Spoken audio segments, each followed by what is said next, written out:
What is up, ladies and gents? It is your friendly neighborhood BJJ podcaster, RAF ESPARZA, coming to you with another great installment of The Bullpen, a joint venture between Inside BJJ and The Grappling Hour. I hope you're having a great day. I'm having a very good day. My voice is mostly back. I have just come back from the region of Las Vegas, where there was, I don't know if you guys heard about this, a little event called WrestleMania that sold out for multiple days. Huge multi-million-dollar gates every single day.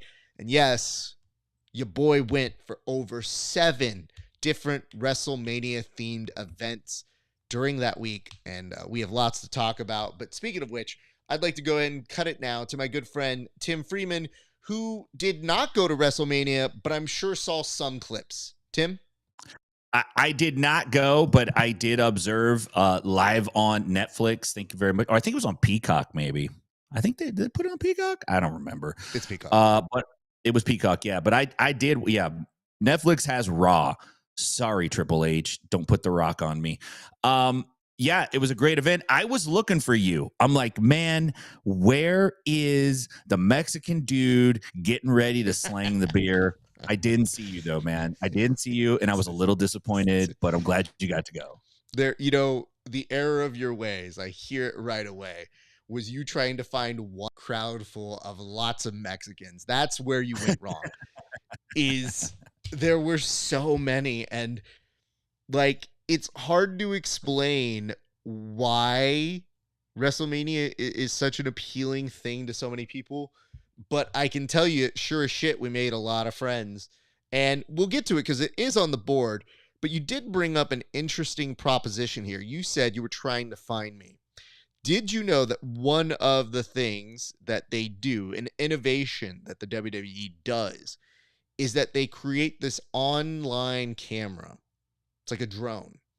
And this drone takes 2 shots and shows you, like, you're supposed to tag yourself. And it's an innovation that the WWE does that I don't know many other people do. But of course, I always look for myself because I do love myself. So when I was looking for it, Tim, I have to say on day 2, they took the photo when I was not in my seat because I went to go say hi to a friend of the show, John Calistine. And I was mad because that was the one time I wasn't in my seat, is when they decided to take that photo. So that was day 1 or 2. The good news is that, yes, you could find me on the day 1 camera. And would you like to know what I look like on that day 1 camera? Absolutely. I'm dying. I can't wait. Well, the reason why I ask is that we were right in the middle of Celebrity Lane. So we had Israel Adesanya passing by us.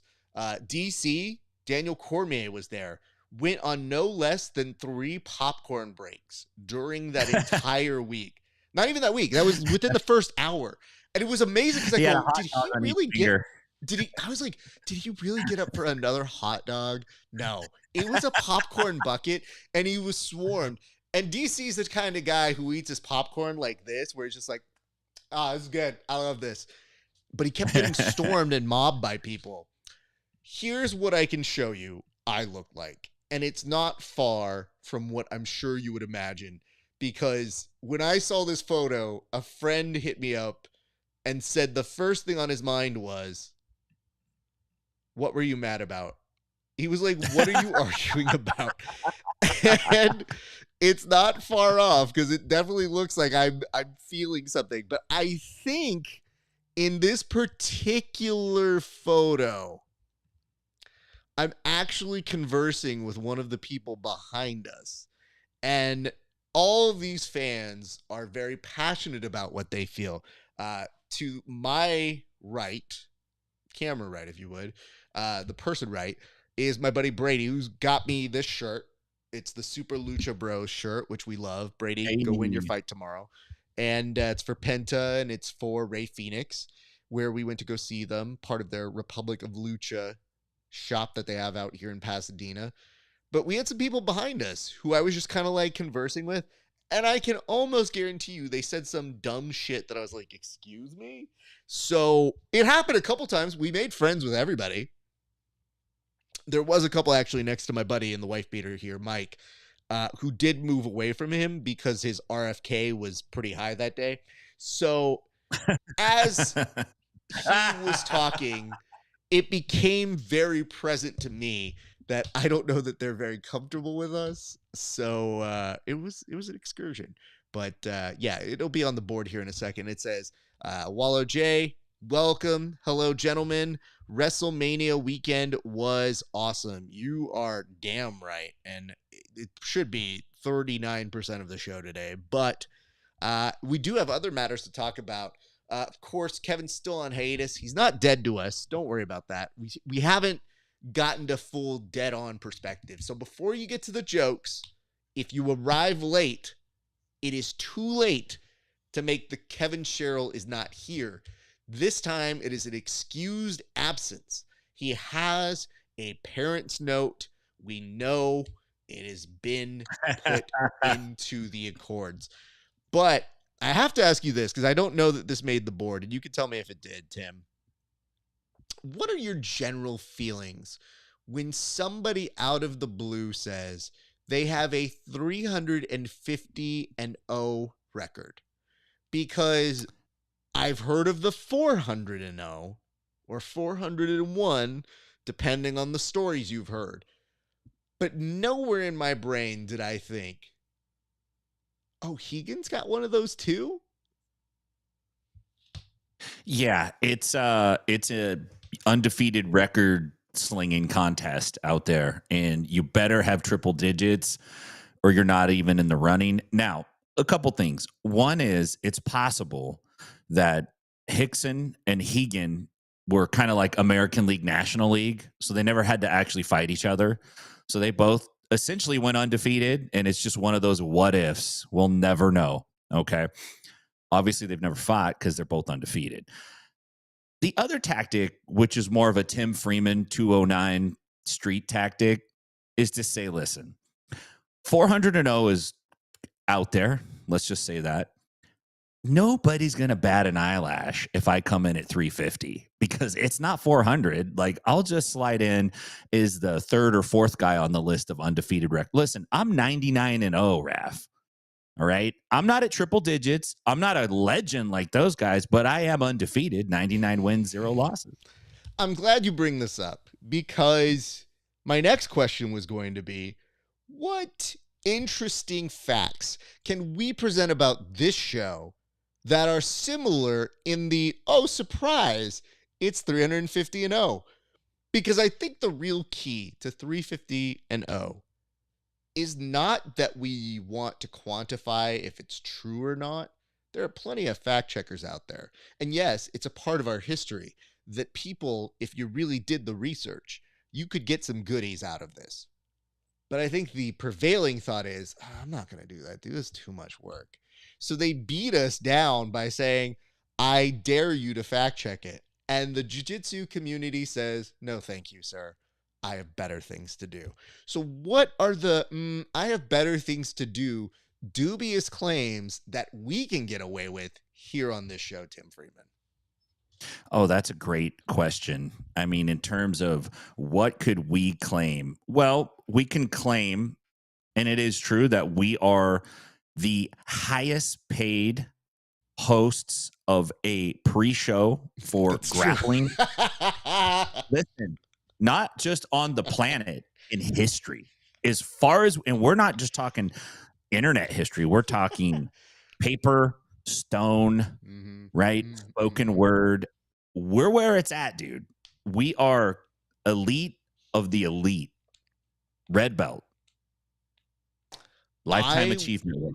Can also say that I'm probably the first person to get kicked out of things in jiu-jitsu.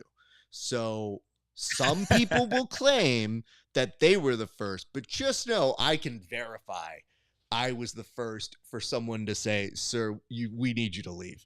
So there is that. I can also say we have, what are our other bragging rights? We probably have addressed the most internet comments out of any show. Yeah. In jiu-jitsu. Now, some like to say, ooh, we brought up a nice mean tweet. This said really mean things about Ethan Quellenstein. Like, fuck that, dude. We do that all the time. Literally, I have people trying to roast me, and it has been a source of contention here on the show. So we have done that since day one. But just letting you know that. I think the other one we could connect this together and say the bullpen as a growth of the grappling hour and inside BJJ and all the other cool shit that was happening back in the day on the mat, all that stuff. This is the longest running jiu-jitsu production show in history as well. Yeah, that's facts. That is, nobody will ever be able to take away our bona fides as the only people still doing it. Because outside of us, it's Joe. And Joe Rogan is not necessarily a jiu-jitsu podcast. You would know that because his references about jiu-jitsu are still from 2009. I know. They're all from Pride days. It's just like he'll talk about something and then you'll realize like this dude's back is so fucked up. He hasn't rolled since the first Trump administration. Not that he doesn't want to, I guess, but he's out shooting ear or elk or deer, whatever he's after this point. So anyway, I guess what I'm saying to you guys is going forward, this might be the game, but anytime I hear somebody bring up a new fantastical stat, we will have a moment of self-brag here on the show. And that is a promise because I thought about it and it made me laugh. And rather than verify or de-verify it, I said, why don't we just go along with it? Because guess what? We've had over 1 million people view this show. Don't look it up. Just take it at the base. There you go. If they can do it, good for us too. Next week, it's going to be 1 billion views. Tell me we haven't. It's 1 billion 1 second views. Think about that. Do the math? Nope, too lazy. That's the new statistic. All right, Tim, with that, we should probably head to the board. And yes, we have a lot of stuff to talk about. Now, here's what I'm going to start the board with this week. And it's a big one, Tim. It is this week. Yes, I just went to WrestleMania. And normally we only give everything about a 3-minuter. What I thought would be fun is for the first 5 minutes, I will allow you rapid fire to ask me questions. Any questions you have about WrestleMania, and I will answer them as fast as I can. So that is the exercise here. There's a lot to cover because I went to 7 different events, some associated with WrestleMania, some indie, and mostly all of the WrestleMania events ranging from SmackDown, Mania Night 1, Mania Night 2, and the Raw after Mania. I will take your questions now, Tim. Out of these 7 events, what was your favorite match? It has to be Roman Reigns, Seth Rollins, and CM Punk. Though, very big appreciation to my girl Io Sky, who was killing it and just got a 5-star review, which is amazing. So it technically, if you're a Dave Meltzer, which nobody is, you rated that one higher than the CM Punk, Seth Rollins, and the Roman Reigns one. However, I will say this. It also had Paul Heyman, which added cinema. Yeah, Heyman is a master. He's a master. What a great performer. Totally agreed. Second question. Most disappointing match from WrestleMania Saturday and Sunday. The ending, the night 2, Cody, John Cena, Travis Scott. That's a beast of their own design, though. That was them including The Rock and not getting a payout for that. Now, granted, I was willing to afford them some leeway because they said this is a full year program for John Cena. It was pretty disappointing. Tiffy and, it was Tiffy and Charlotte Flair. That was a hard one to watch because it looked like neither of them were selling for the other. And I will say, on night 1, it felt like the Roar Raiders and the New Day didn't do anything wrong, but the crowd wasn't into it. And I just thought that was supposed to be the Street Profits spot. So there's that. Who had the better entrance? Was it Tiffany Stratton or who was the girl that she fought? We had the Barbie doll entrance, and then was it Charlotte It was Flair that Charlotte came up Flair, yeah. and rolled the rolls? Who had the Yeah. better entrance? Just straight entrance. Which one did you like the best? It's always Tiffy time for me. Charlotte Flair was classic. Yeah, Yeah. it's Tiffy time. It's Tiffy time. Don't you know that? It's very important to know. Charlotte Flair had a classic one, but I feel like I've seen it before.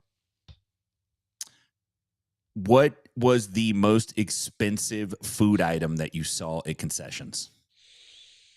I'm gonna be honest, because my boy Brady, who's fighting tomorrow in Pittsburgh, I wanted to make sure he wasn't eating any of the food, so I went to go meal prep. So the most expensive food, I don't know, but I found a pizza slice that was the size of two Costco pizzas for $12.99. Not complaining about that. But I did see somebody Wow. at the T-Mobile Arena on Friday that got a raw burger, or I think is it a Mania burger or whatever they call it? A WWE burger is what they called it, I think. And I Uh-huh. thought, what a wasted opportunity to call it a meat burger. Like, we always talk about big dudes in wrestling just being called meat. So, Yeah. oh, hey, just to let you guys know, if you're watching on Instagram and we're cutting out, that version might be cutting out, but the one that is airing on YouTube, just YouTube it itself should be just fine. But thank you for letting us know. But A yes, missed that was the most expensive one. You could have George the Animal Steel back there flipping those meat patties. You just cook them for a minute, and then that's it. He just rips off the wad of meat off of the Oh, long God. roll like it's a turnbuckle. I'm dating myself, but You the are, the but OG, no. Okay, perfect. Most obnoxious fan. I have video of this one too. Okay. Last Friday, Friday Night SmackDown, there was a dude. I had fourth row seats. This dude had first row seats. And they do a thing, where they do like the kiss cam and all that sort of stuff. So that they theme it at WWE where they say, show us your best Undertaker face. And a Mhm. lot of kids get on it. It's adorable seeing these kids emulate a wrestler that was not around when they were born. So Right. cool. But it's fun. Everything's there. And then all of a sudden, you see this dude drunk and just doing this to the cameraman for a solid minute. He gets it. He does it. It's a shitty impression. And then he sits down defeated. And the minute he sits down defeated, they cut to a kid. And this kid gets a huge ovation. And it was the best 1-2 punch of the whole weekend for me. Because there's one thing I love to do at WrestleMania. Like, obviously, you go for the spectacle. Obviously, you go for the athleticism. But you'll also go for the people watching. And that to me was pristine people watching that I happened to get on tape. And it was mwah, phenomenal. That's beautiful. That's beautiful. Um, who had the most flips in their match? Okay, that's tough because the night before WrestleMania 1, I went to a luchador one, or it wasn't more of a luchador, but they had a couple luchadors at it, and it was like an indie one on Fremont Street that they produced. I saw a lot of flips there. Uh, I mean, honestly, Io Sky has a lot of flips, and hers pay off every single time. Like, I cheered for her like a proud dad every time she did it. That's great. That's fantastic. Let's get into your biggest surprise. Like, what biggest swerve? What surprised you as a seasoned, salty wrestling fan? Joe Hendry being a big surprise was good. I like that. I wasn't trying to book the event. So, can I just tell you my one small little gripe with people on this? I think the biggest problem that wrestling fans have is that they want to book the finish. So, what they do is they send me their thoughts on how it's going to go. And then they'll send me their thoughts when they're mad it didn't go the way they predicted. So really, what they're doing is just yelling about it not following the trajectory that they booked. So I just try to, when I go to them, yeah, sure, I have my predictions, and sure, I'll tell them to people. But I'm not the person who, unless I say it on this show, goes to my friends and goes, told you so. I just go like, yeah, I said it. In fact, the beautiful thing about having a show is it's on record. So usually if I say some shit, it's on air. Yeah. Every once in a while, for fun, we'll say, I called that one. Or, hey, Raf, you called that one. Well, thank you. That's so nice of you to bring up. But when grown men are like, this finish wasn't good because they didn't do this, and I was really mad, and actually, I'll use a better voice here because somebody just put this. Guys, pro wrestling is actually fake. You know that, right? You know it's fake, right? Yes. Egg, you were probably the last person to figure out it was fake. So right now, you posting this is a good way of you outing the fact that it probably took you the longest to figure out. But nonetheless, way to put it down in the public record, sir. Yeah. Yeah. So Joe Hendry, I was not trying to book who Randy Orton was going to have as an opponent. As soon as he walked out, huge pop. Really enjoyed that. And if you think about it, you want to have a good pop moment because they obviously are going to make the match shorter. And some people were like, man, he got squashed. He just totally ruined the TNA belt. And I was like, dude, he is now the biggest merch seller on WWE.com. I think he's going to sleep just fine because he got Randy Orton to do his gig, to do his stuff. So this has nothing but upside for him. And at the end, they seem to suggest, we'll see if they do it, but they seem to suggest that Joe Hendry will get a make good in the future with the company. And I think nice. That bodes very, very well for them. Last question, because I know we're up against the time. Did you see any, and if you did, you got to describe them, fights break out in the crowd? Because that's 7 events, man. That's a lot of events. So when I make friends, I really do actively try to make the best of the situation. So my section, there were a lot of people who had combo seats, which means day 1 and day 2. And I'm super social when it comes to these things. When somebody has a good joke, as somebody who's done comedy, I laugh. I don't no-sell their joke. If I think it's funny, I laugh. And then I give them props. Like, that was a good one, dude. Good job. I just try to be a good audience member. And before you know it, you're making connections. You're all laughing at each other's jokes. Everybody gets along. I had a very sweet woman on day 2. After I made some Mexican jokes, I wasn't sure where we stood. In fact, it was when Chad Gable, wrestling as Grande Americano, got up and cheated. And I said, oh, he cheated. That's how we know he's really a Mexican. And this woman just under her breath goes, no, he's not.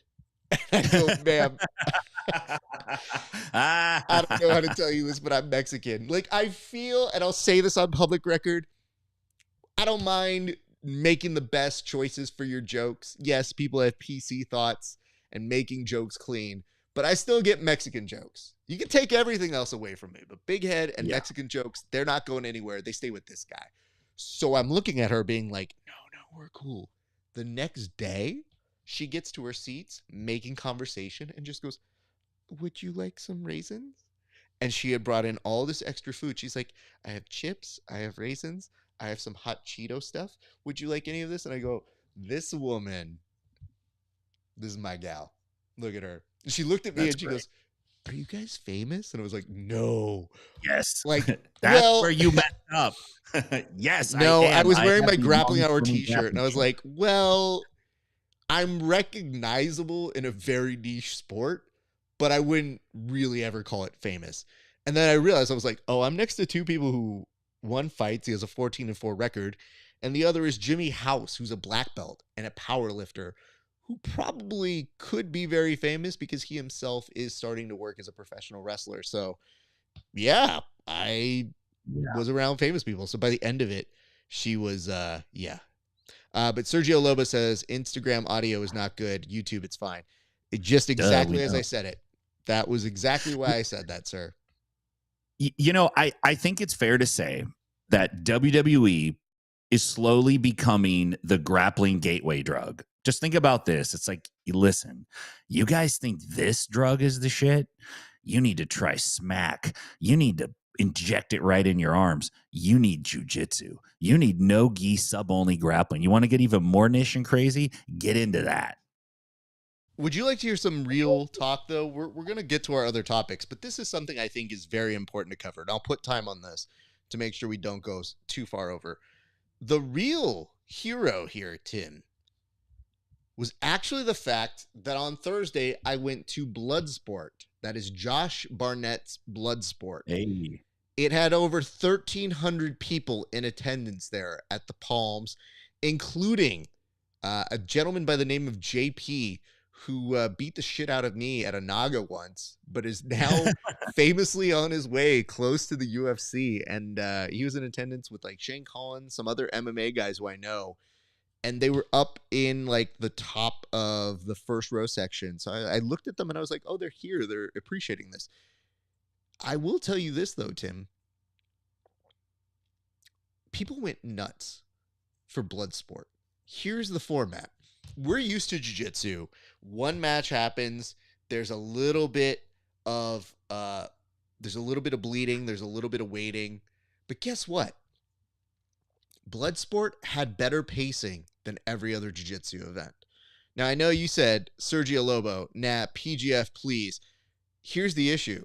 If you don't learn production from places that actually make money, how will we ever make this sport bigger? So every time you guys complain about other sports having more money, you need to learn what makes them work. So that way you can see how to draw more people. Bloodsport doing about 1,300 plus tickets and an audience going crazy is nothing to ignore. But to us, jiu-jitsu people, they had people like Shinya Aoki, who was in a match. They had wrestlers like Karrion Kross, who is a jiu-jitsu brown belt. They had Natty Neidhart, Pete Dunne, William Regal's kid, and Josh Barnett and Gabe Kidd, who is actively the best working heel in the business right now. And yet, you know why it was so interesting, Tim? They have no ropes on that ring. You can only win by submission or by knockout. So everything gets sped up. So these matches, the squash matches, were like 5 minutes. But the big marquee matches at most were about 12 minutes. And they're designed to be more MMA based. And the audience was there for it. Like a scripted or a planned outcome version of what it is that we do had people on their feet doing standing ovations. And I thought there's something here that I know has existed for Josh Barnett, but him lending his credibility does not hurt that world. Yeah. And I will tell you, I think it is worth studying because that week, with a lot of people who don't necessarily ingest our product, I thought we could learn a lot by that pacing because people loved the martial arts element, even though they weren't fans. How do we get those people? It's achievable, but you got to think outside the box. So that is my big hint to everybody in the world of MMA and jiu-jitsu. Yeah, good stuff, man. The entertainment is where it's at, not just, who has the best armbar. Absolutely. But I think it is time to move on to our good friend, Sergio Lobo, who has been dying on the inside to hear what is going to happen at the PGF. So on April 29th, according to my records, that is when the PGF will give its latest updates and information. If you have been watching me online, I have been watching. When I say rewatching, I'm rewatching the events, but I am watching for the first time the PGF documentary, Grapplers. And this is kind of our way of telling you that in a few days, some things are going to be presented that will change the way that we knew what the PGF was. I thought right here, right for our people, Tim, we could take some last predictions before they announce what the big things are going to be. Tim, I give you some time. So listen, there's going to be 3 major announcements coming up that you don't want to miss. I would venture to say that these announcements will be groundbreaking in jiu-jitsu. never been done before. So stay tuned for that. I can say this, I could tease a couple things. And prediction wise, it's kind of hard because every time I think I know exactly what they're going to do, they kind of swerve a little bit. And that might be part of the commissioner's sly, like a fox, Bill Clinton style of movement and socializing and getting things done. But listen, you got to look for money bags. All right. There's going to be some money bags that are going to be dropped, and it's going to change the game. And I think really what it is this tagline right here from the great Wu-Tang Clan: cash rules everything around me. This is about real money. We have completely come in under the second Trump administration, and we've got rid of the funny money. There's no more PGF bucks. That's gone. We're talking about real money, major implications, major announcements. And I will drop this. If you go to pgf.world/rankings, they have their XP rankings up on their site. You can level up your grappling character there. It's like Elden Ring. Got everybody listed. You could check out everyone who's ever competed for the PGF, and it has their XP rankings. It's really cool stuff. Congrats to Ryan Aiken. He's at the top. There's no way he can't be at the top after his season 7 performance. A lot of big stuff coming. I think they're going to announce some pretty big coaches. I think that's probably maybe something that will happen, as well as some a big returning star. So it'll be good shit, man. Good stuff. Pardon me. You're fine. Nobody cares right here. We're all right. We can say the shit and the fucks here at this show. And it said, I just heard a rumor that Craig Jones might be a coach for the upcoming season. That would be wonderful. But I think we're going to have to come back to that one in a minute, because I think that may run into another area for topic of discussion, but we'll come back to that in a moment. Here's what I would say about the PGF and just their announcements. I think we're at a place now where we've come to expect a lot of things from them. They've definitely upped the production scale. I think the big question and hint that I should give to you, the audience members, is where do you think they can go? Because what haven't they done? That's really the question that we need to start asking ourselves.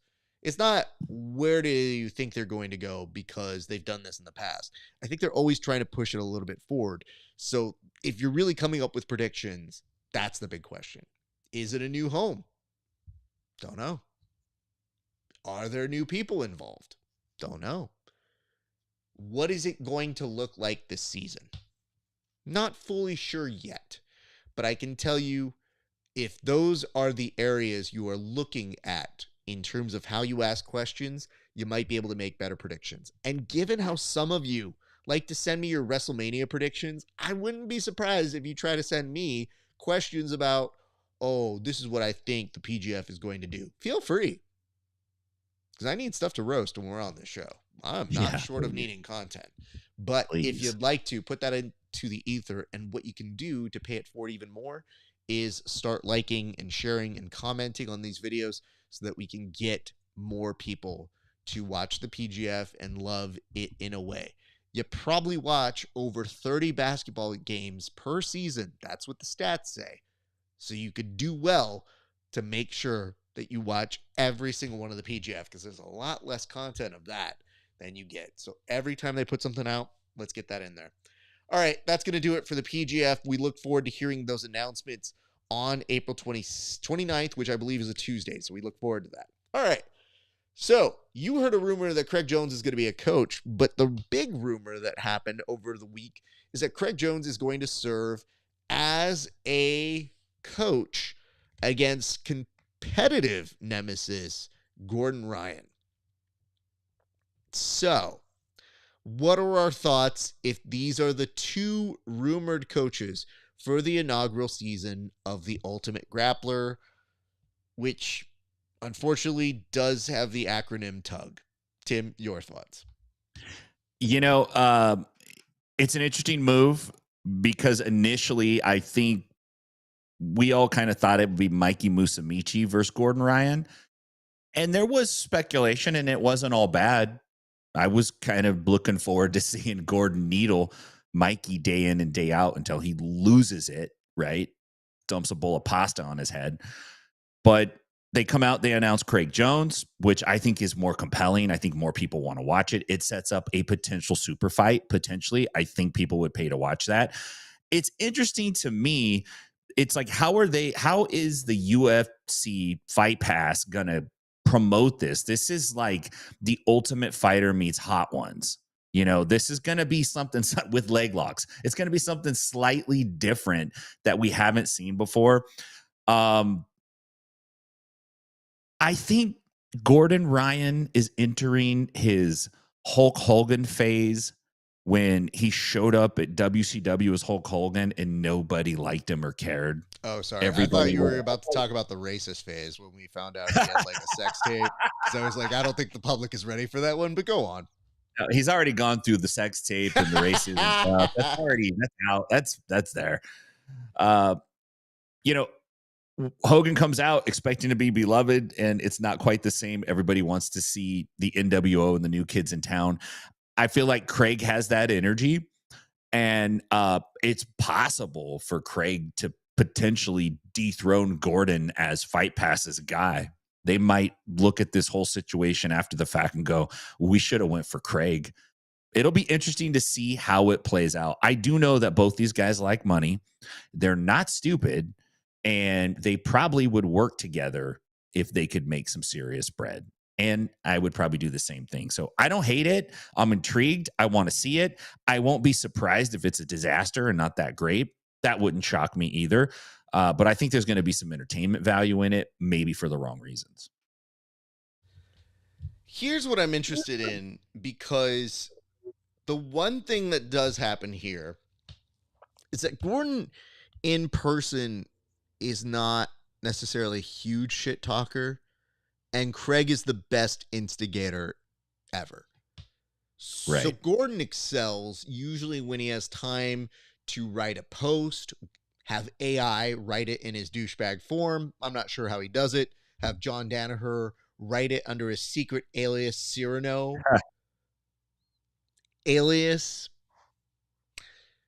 I just wonder what the presentation looks like when they have story producers or people who suggest things for reality or heighten reality working on it, because I feel like that's the advantage they have to give back to Gordon. Gordon can always just go, well, I've beaten you at these 12 different things, but the streets don't even care about that. The streets have been so entertained by every one of the Bugs Bunny jokes that Craig Jones has hit. If you're Gordon and you appear on this show, you're actually more at risk because you don't have the ability to do that. Watch him, though, take out of context clips and then recontextualize them as he puts them up as posts, where he will get his usual cheerleaders to say, yeah, we suck your dick, so we like this one too. But I feel like that is the only real way that gets evened out. Because to me, that is going to be exactly what you would expect. Gordon is going to say he beat Craig. How come he can't win? Craig won't even be fazed by it. We'll say something that gets under his skin. The only thing that I'm confused about is, given the jokes that Craig has done about Gordon, I don't know that those can make air. If we're talking about the thing that we all talk about, that we all seem to take as fact, I don't think the UFC, which by design, if you look all the way at the top of the funnel, is a Disney product, is going to be okay with those allegations. You can ask Shannon Sharp if you feel like they're above water on those accusations. Nonetheless, just saying, those are my initial thoughts. So we'll see. But as compelling television, it might be interesting. We'll see. It might have also explained the reason why Craig was kind of talking with Danaher. Like, that might have been part of the truce that they were trying to figure out. But I have a feeling that was more for CGI too. So we'll see exactly what those things are in the near future. But we'll go ahead and move on to our next topic here, which is that of Lost. So it does look like it was made an announcement by Craig on a Reddit post earlier this week that CJI lost all of its day one streaming revenue. Yikes. And that was the day it had the most views. So as a result of that, it did lead some headlines to kind of say, well, man, that must suck. Even though they did donate, and this is factual, they did donate to Tap Cancer Out. I guess it begs the question, what did we learn from this, Tim? Because losing all of day one streaming revenue, and that's the best that we have in the business? Yikes.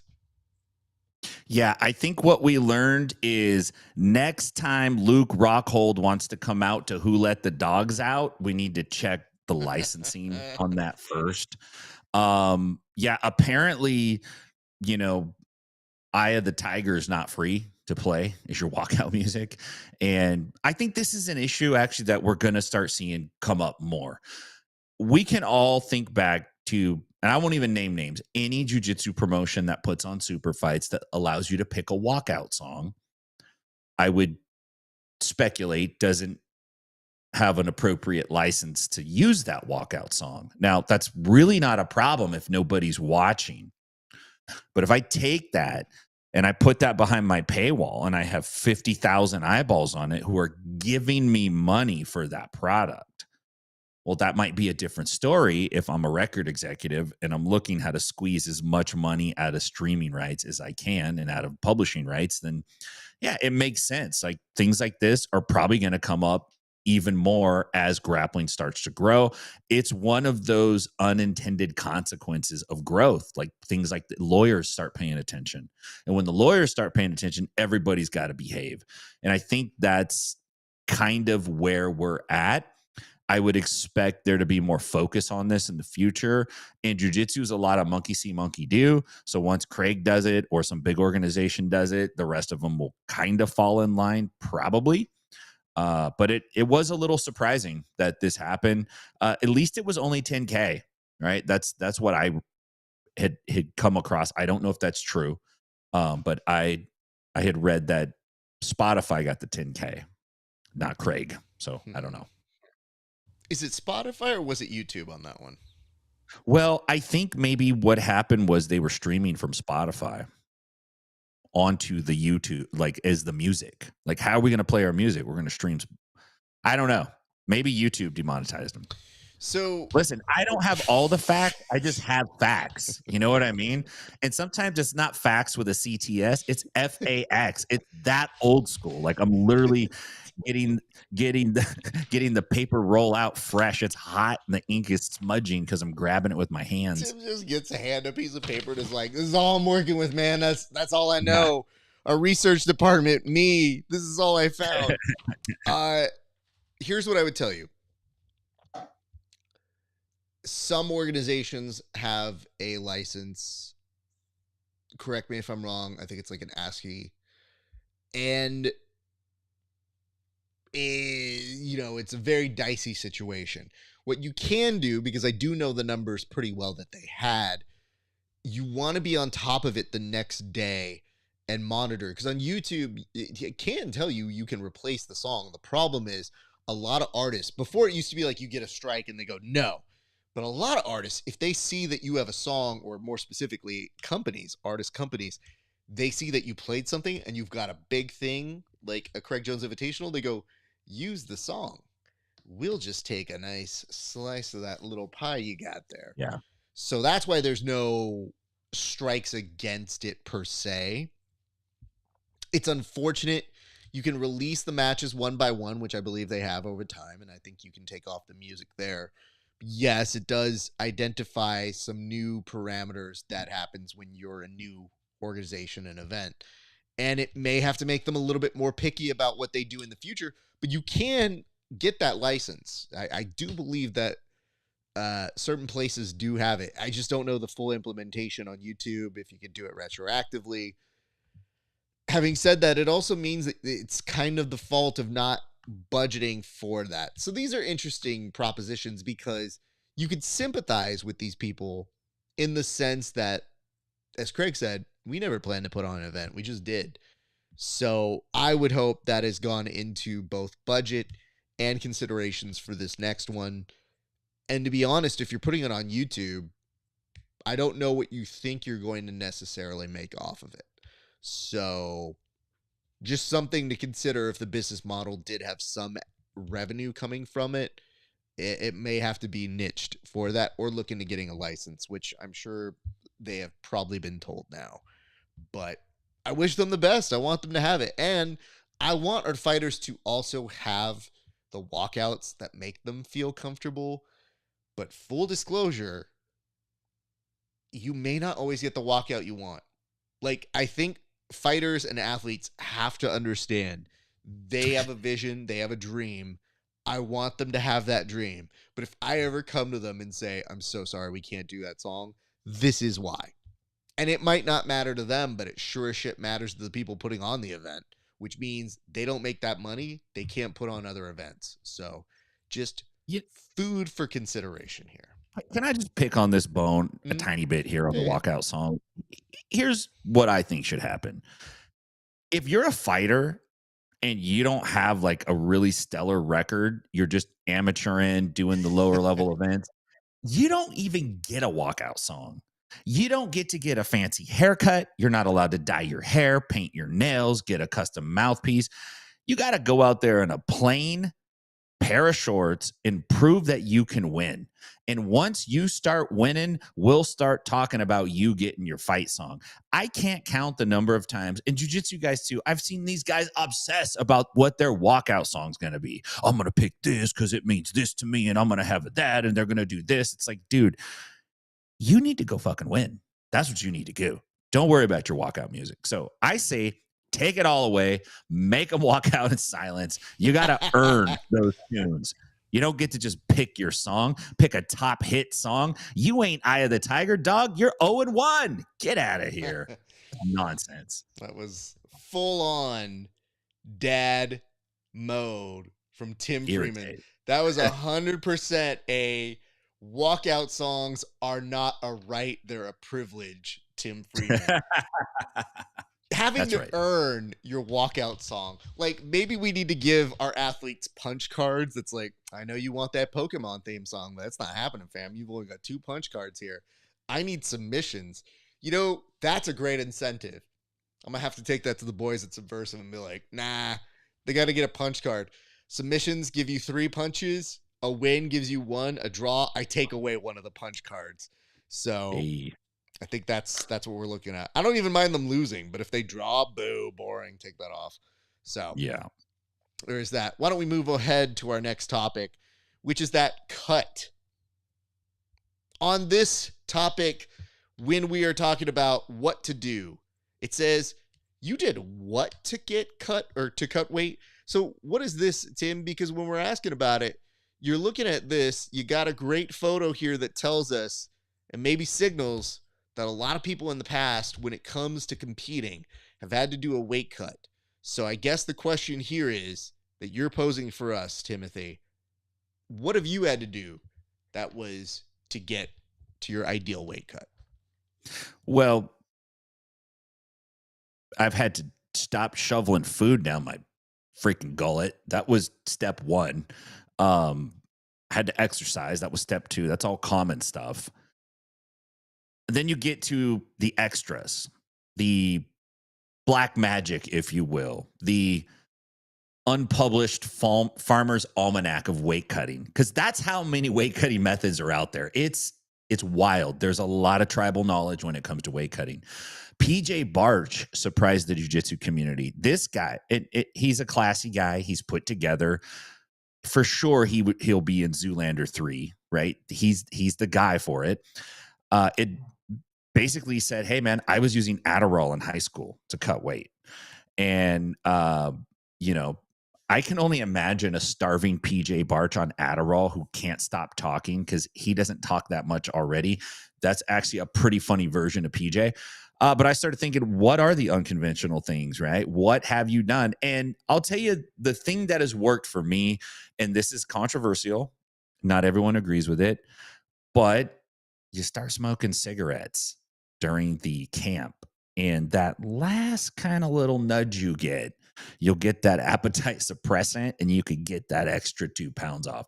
That's my tip. That's the pro tip. Not too great for your lungs, but it's only 6 weeks and then you go right back to it. Pharmaceuticals can be dangerous. We know that. Look, we know that cigarettes are dangerous, but we know what the dangers are. So that's my recommendation, Raph. Okay. We should probably add here we are not really versed in the means of cutting weight. I for sure am not. I have not had to cut weight at all. I'm not a doctor, And right? no, I none mean, of you us are literally doctors. asked I'm an just average making sure that doctor. we know people know that. Tim, you're a black belt. People go to you for advice. And you're He out here said I being could like, my advice, kid, get a 2-pack and just let it fucking do the work for you for that little edge. What are we doing? I guess the thing I would say to you is, as somebody who doesn't cut weight, I just don't believe it for jiu-jitsu. Maybe in the future, who knows? But I like eating. I like doing what I do. I just tell people, try to do it as early as possible on getting on board. If you tell me you have Yeah. 2 weeks to cut a certain amount of weight, my answer is you're not cutting the weight. And even then, I go, what's the purpose of doing it? Because yes, people do cut weight in MMA, and sometimes those MMA people compete in jiu-jitsu. And they have a statistical advantage for a little bit, but by and large, what is it going to afford you? You're fighting for a plastic medal. Are you going to win the medal or show how good you are or figure out your improvements? Could be both. So it just depends on what it is. Of course, Egghead says Tim Ferriss has a good post article on cutting water weight. Now, see, that's a different beast into itself. Cutting water weight is very cool and crucial for a lot of people. But again, most of our guys don't have to go the full Christian Bale because they're legitimately just trying to compete at their local grappling industries. At which point, a 10 weight up or down does not mean Not your a big jiu-jitsu deal. is good or bad. It just means maybe on this day you were able to beast somebody or get wrecked. That's it. And you'll Yeah. probably beat them if you're well and properly hydrated. So we shall see. Nonetheless, let us go to our next topic, which is that of hugs.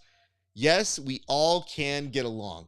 Well, Timothy, why is it that we can all get along? What specifically makes it that we can all get along? Because our next topic here, as it's trying to fast forward on me, is that of a fight. So why are we building up people to feel like everybody can get along before we show them how shitty humanity is?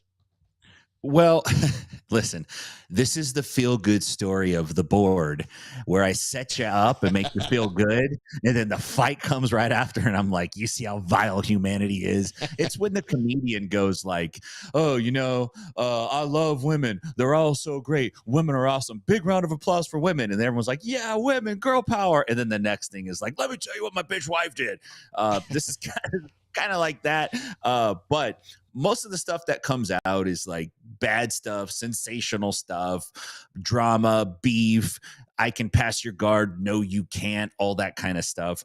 This is actually an article came out in Men's Health, written by Neil Vora, who's a doctor, and he talked about his experience training jujitsu in one particular gym, and kind of you know how it is when you get into the culture of a particular gym. Like you're in, those are your people that you train with them, you sweat, you bleed, you laugh, you make fun of them, you eat, you hurt each other, right? You get tight.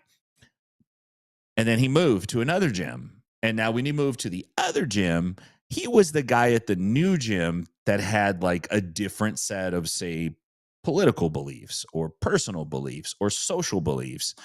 And he was expecting like maybe this won't be that good, but it actually turned out very good because they really didn't care what he thought about things that didn't involve jujitsu. They were there for the jujitsu and the community and the culture. And he just talked about how like it surprised him, how it brought them together, people from all different walks of life. And we've all experienced that. We've also experienced some division too. But I thought, man, what a cool thing to have something good about jujitsu come out, and I'd say like a decent publication. Men's Health's been around for a while, but to have a good, well-written article about a personal experience that really values and uplifts jujitsu, I feel like that deserved to get on the board today. For all the other nonsense and innuendos and double entendres and triple entendres that I make, this is just a feel-good story. Thank you for that, Tim.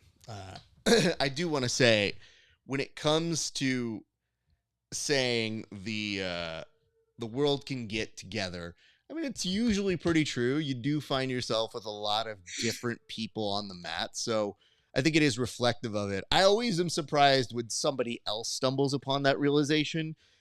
We're lifers. We know it to be true, but it is fun to see it from somebody who still has life in their eyes, because you could see them going, oh, we're not so different after all. There's just me on the sidelines, cutting weight, smoking a cigarette, and going, you new here, kid? You're going to hate that guy in about a week. Don't read his posts. Don't read his social media. You're going to be fine. By the way, kid, this kid actually has a good Kimura, so he's going to fuck you up too. You're going to hate children by the end of this. So I like to just tell people all the time, I'm like, when you come to a gym, it is the rarest opportunity you don't have to be a douchebag. Outside, you're usually encouraged by people, whether it's a social media comment that you basically make fun of somebody and a lot of people get behind it. Sometimes you do something kind of crazy. Somebody films it and they're like, you're awesome. You're mean to this person. Like, there's a lot of incentives for being a douchebag. But here, on the mats, for the most part, you're going to find most people get along. And if you don't align with what people align with, you can go elsewhere. Just find your crew, find your culture, but don't be surprised if there are going to be some people that you find extremely compelling that you would normally not socialize with outside of it. And just be open to it. There's plenty of people I talk to who I go, I don't go to them for these opinions, but I definitely appreciate them as friends. Yeah. Let us move on, Tim, now that we have brought the world together and buy the world a collective Coke. But for right now, you've got a fight for us. What is it that we need to know about this week's fight of the week, sir? This is some, I would say this is, it looks like maybe Jersey Shore in Puerto Rico or something like that. Like, I don't know. Maybe this was the aftermath of the New Wave breakup. But there's some couples fighting. It's a tag team matchup, intergender tag team matchup. There is a drink. There's an attempt to not spill said drink. This guy had no skill. Only sports fans can get in a fight and hold a drink. A regular dude on the street, you could tell if he watches sports or not based on how he fights, because a sports fan can nurse that alcohol and take a shot and give a shot and not spill a drop. A casual, the drink's the first thing to go. It's got great stuff. Nobody knows how to throw a punch, but it's wildly fantastic to watch. Well, you've got me excited about it, Tim. Let's go ahead and pull up this fight. And if you would be so kind, sir, I would love it if you could please walk us through what it is that we are expecting to see in this particular fight. One second here. Yes. 3, 2, 1, go. Okay, so I got a couple ladies squaring off. The girl in the shorts was trying to siphon gas from the lady in the skirt. She chucked a drink at her, and now the gentleman come up, and now see guy with the shirt, he looks kind of stood there like a giraffe for a second. He's managing distance well. He's trying to nurse the beer. And he's like, fuck it. I already spilled it. And then he just starts swinging. He kept the cup in his hand, which is interesting because that's a souvenir cup. And now the girls are going at it. And you have a classic hair pull, which was a real nice move, and a stomp. And now the bystanders come in. These are like the refs and the dudes in the back at a wrestling match who they send in there to break it up. And there's a car brawl. It does involve, and pretty soon somebody goes to turtle position and he gets whacked hard. And then the girl follows up. And now the actual Puerto Ricans are coming up to find out what's going on. They're like, you're fucking up our tourism dollars here. Cooler heads prevail. The couples get separated. I think this is a candidate for a rematch. I Yeah. don't think it was quite resolved, but it was pretty fantastic. Thank you for this. I'm going to go ahead and replay it here. I'll walk you through some of my thoughts, but the initial thing I want to point out before I press this button that makes it happen again is notice that it starts off with the zoom. So you're already getting a real life David Fincher directing this one. Like, this is top quality camera work because somebody knows enough to know, oh no, we got to get closer in on the action. Yeah. You can't just be back away. You got to be in the action. Watch this in 3, 2, immediate zoom. Look at that. All right. This is where the trouble starts. Now, yes, you might be asking yourself, I don't remember the scene from The White Lotus, but it's okay. It's one of the deleted scenes from the ghetto White Lotus. Now, there's some clear instigation here by the hair. The dude in that red shirt realizes his lady is in trouble, comes over, drink in hand. Now, I don't want to say she did anything bad here, but can we talk about this Mariah Carey throwing out the first pitch sort of throw that she's got? Because look, where did that go? How did somebody miss that badly? Look at this. 3, 2, again. She's going to throw something, and it just happens to fly away like a kite. It's a remarkable skill. Nonetheless, she throws her cup down at the floor, so she's 0 for 2 here. Now, this looks like my buddy Jeff Dye, so I'm wondering if Jeff got into this altercation while he was on a break. But he pushes her away. Now, this is where I think things are confusing because I'm not sure what he's essentially doing here, but it looks like a swat away, like, hey, you get.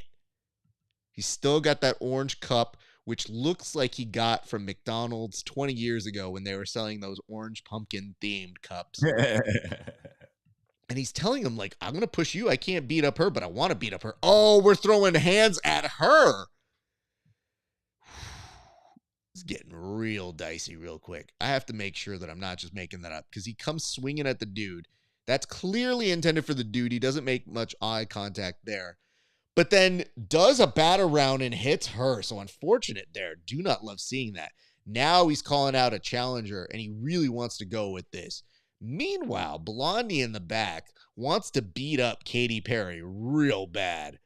Now, look at this. That's got double unders here for a split second. He gets the takedown, but gets swept immediately. A lot of people don't think about that. But look at Blondie over here coming in for a few extra hits. Gets them and goes right back to action against Katy Perry. And this dude wants to come in and start attacking that blonde lady. And, like, the turtle hits, they're bad. They're definitely not sanctioned. But you know, when homegirl with the paper towels comes out, that's when you know she's got a mess that she is trying to clean up. Yes, she is definitely the island's cut girl to make sure that everybody has a fair. She's last stitch. There's Stitch, but then last stitch. So she comes out, and I love player 22 who wants to make sure, hey guys, can you not try to beat up each other's ladies? That would be super helpful here. And Katy Perry lulls over to go pick something up off of the floor. Well, Tim, you're certainly finding a lot more of dudes who are willing to attack a woman. And it is interesting because in professional wrestling, they do those mixed tag matches where you go, oh, don't worry, it's not violence because it's all simulated. These are the ones when I go, oh, this is like a mixed MMA fight, and I have feelings about this one, and they are not favorable. At what point did these two dudes look at each other and we going, bros versus hoes? Yeah, like, let's not fight each other. We'll just fight each other's girl. maybe we can zoom in on the point when they just realize, like, you know what? I see your Schwartz is as big as mine moment here. Because, yeah, they go swinging. They realize that they're really not going to be able to do anything to each other. Like, this is Cyclops and Havoc realizing that they're just going to neutralize their own powers. You can hit each other as much as you want, but it's going to get real boring. And you would think this fight should be over once that dude's on all fours, but instead he pushes him away and says, ah, shit, you went to go hit her again? I trusted you, bro. So clearly in the future, guys, when you go on vacation, that is why you have a cup holder in your car. Leave it in the car. Go handle business. Dudes should fight dudes. Please do not fight the ladies. Thank you. That concludes my TED Talk for the day. We do have just a couple comments that I wanted to bring up here. The first was from Sergio Lobo, who put out in response to our discussion of walkout songs, they need to get paid a lot off promotions. Promotions don't pay grapplers. Sure, Oh some yeah, do, I didn't know but that. I think you would be interesting. They also need to get paid. A lot of promotions don't pay grapplers. Okay, no punctuation there. Here's what I would say. I think promotions pay you based off of ticket sales, so I think it is a weird dynamic. A lot of athletes just think they should just be automatically paid. But while I'm amicable to athletes getting paid, what is the return? Are they selling tickets? Are they getting people to watch? So, really, good promotions make you a partner and make it so that you can make money off of it, but you guys got to promote just as equally because otherwise, who's going to watch this? How's the model work? I would love to have an NBA contract where you get the numbers that the NBA would get, but nobody here can secure those numbers. Zero. So in the Yeah. intermediate time, it's a lot of cooperation. So when the discussion was not pay for grapplers, it was walkout songs. Perhaps we're bringing up the wrong point when we're trying to tell you that's even less money to pay the grapplers. So if we partner together, maybe we can find solutions that can make interesting walkouts, but are from kind of Creative Common music or that is allowed to be published and used. So we're still not anywhere near an answer, but we were articulating the point of walkout songs cost money, and CJI was the best presentation we've had thus far in the sport. So just Yep. letting you know. Thank you for the comment. And then I think Egg was saying white or blue geese only as well. Okay, Mr. IBJJF. So I don't know exactly what he's referencing here, Tim. I'll ask you, do you have any idea what this is entailing? Yeah, I think he's trying to out dad my dad. Mm. When I said you shouldn't be able to wear, your own kit, you got to wear like plain black trunks. He's like insinuating I'm going IBJJF. Listen, I'm not selling the black trunks, although that is a missed business opportunity. They have to be approved and purchased through an approved vendor. Tim Freeman Enterprises, thank you very much. Mm. Yeah, I think that's what he's getting at. Listen, Egg, we already hear your dad thoughts in our head before you send them. When you send them, it just confirms that, yes, indeed, we know you. It's also not a way to diffuse the situation and be like, I'm gonna get to the joke before you do. I guarantee you've never gotten to a joke before I've gotten to it. So Oh, Egg, I love you. it'll never be a case of like, if I do it and get in front of the joke, they'll never be able to make fun of me. False. Always. And we've got enough material, we'll go to somewhere else. Having said all this, thank you guys for your comments. We will, of course, take them into consideration as we do next week's show. But for right now, I think it's important that we go to tell the people where they can find us. Tim, where can the people find you, sir? The people can find me at Inside BJJ on all your social media platforms. Go to 10th Planet Nashville. If you're out in Nashville, come and see me. If you're traveling, you're going to Broadway, you're out here for work, you're out here to do some country music listening, some whiskey tasting, maybe some Russian cowboy dancing. I don't know. Come out and see us. If you're out in Stockton for court, funeral, other legal matters, please go see my boys out at 10th Planet Stockton. Great to be here today, Raf. Thank you very much. Stoked that you got to go to WrestleMania. Super, super envious, but happy that you did it. I feel like I was there with you in spirit, and I got a little rub from it. So good work, my man. Don't need to say that part out loud. Okay. So, what I would say to you is I felt like I was there for all of us. I definitely paid enough for all of us. But here's the one thing that the WWE has done that has pissed me off. They have said, hey, Raf, you went to the first Raw on Netflix. That was fun. Did you also go to AEW Revolution because it was in Los Angeles? Of course you did, because you go to all things LA. Well, you know what we're going to do? We're going to have WrestleMania in Vegas, your second home. Great. No problem. Whole bunch of events. Enjoying myself. I wave goodbye. Maybe I'll see you at a Raw or a SmackDown when you come back to LA. It's been fun, you guys. What's that? Money in the Bank is in LA? Ugh. Okay. When is it? Oh, the week of Subversive. Oh, okay, cool. Much better. And you're coming to San Diego to Petco Park for Survivor Series? Cool. You know what? Just have my paycheck. Fine. Fine. Fine. So here I was thinking, like, I will never emotionally or financially recover from this.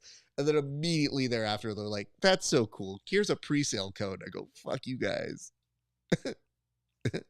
So I will likely be going to those events too, and I will be happy to represent and wave the flag for us. So, Tim, I thank you for your time here today, sir.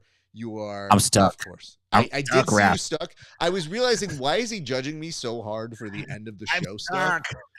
Wake me up. No, legitimate. Like, I'm looking at you right now, and I'm thinking to myself, like, Tim, you have to stop judging me so harshly. Like, I'm trying to get through to you, sir. And this isn't helping things. You not moving. You're no selling all of my comments here. I am. I'm sorry about that, bud. I guess I could really just continue doing this bit for as long as I want to, but I do want to close the show. Anyway, Tim, thank you for that. Appreciate you, sir. Brother. And let's go ahead and close this bitch up. Thank you guys for watching. This has been another installment of The Bullpen. We appreciate you guys. We will be back again next week with new information about the PGF. Make sure to keep an eye on that. That is going to be April 29th, where they make some big announcements. I assume you'll hear some names, some information as to where it will or will not be, as well as some other big announcements. So make time for those announcements, again, happening on April 29th. Some other information, if you like the show, hit us in the likes, the comments, and the subscribes. All those things help us here at this program. They make a big difference. You can like, comment, and subscribe if you're watching on Inside BJJ. Go join Tim on his Patreon at patreon.com/InsideBJJ. You can find me at Grappling Hour on Patreon. You can also find me on Instagram, Twitch, Twitter, Facebook, all of the major ones, YouTube. Go like, comment, and subscribe at all those channels. You can see some exclusive content. I put up a post about WrestleMania on my Patreon, and I also put up a fight that I think was so dope it merited you guys getting to see it. So it's, I think, my best work on the mic in recent times. We're scheduling some interviews with some of our favorite fans, so get ready for that, and we may have a new show element coming in very, very shortly. So keep your eyes and ears out for that. But for right now, folks, that is going to, it says, are you advertising for Kevin's position? Egg, I already made mention as to Kevin jokes. There was an embargo on them. You have to see the top of the show to recognize what the embargo is. But yeah, that's going to be it for all of us this week. Thank you so much for everybody for tuning in. We appreciate you guys. We will see you back here next week. Same-ish time. Same-ish presentation. But until then, thank you again for your watching. We appreciate you guys. It has been a great day for grappling. We'll see you.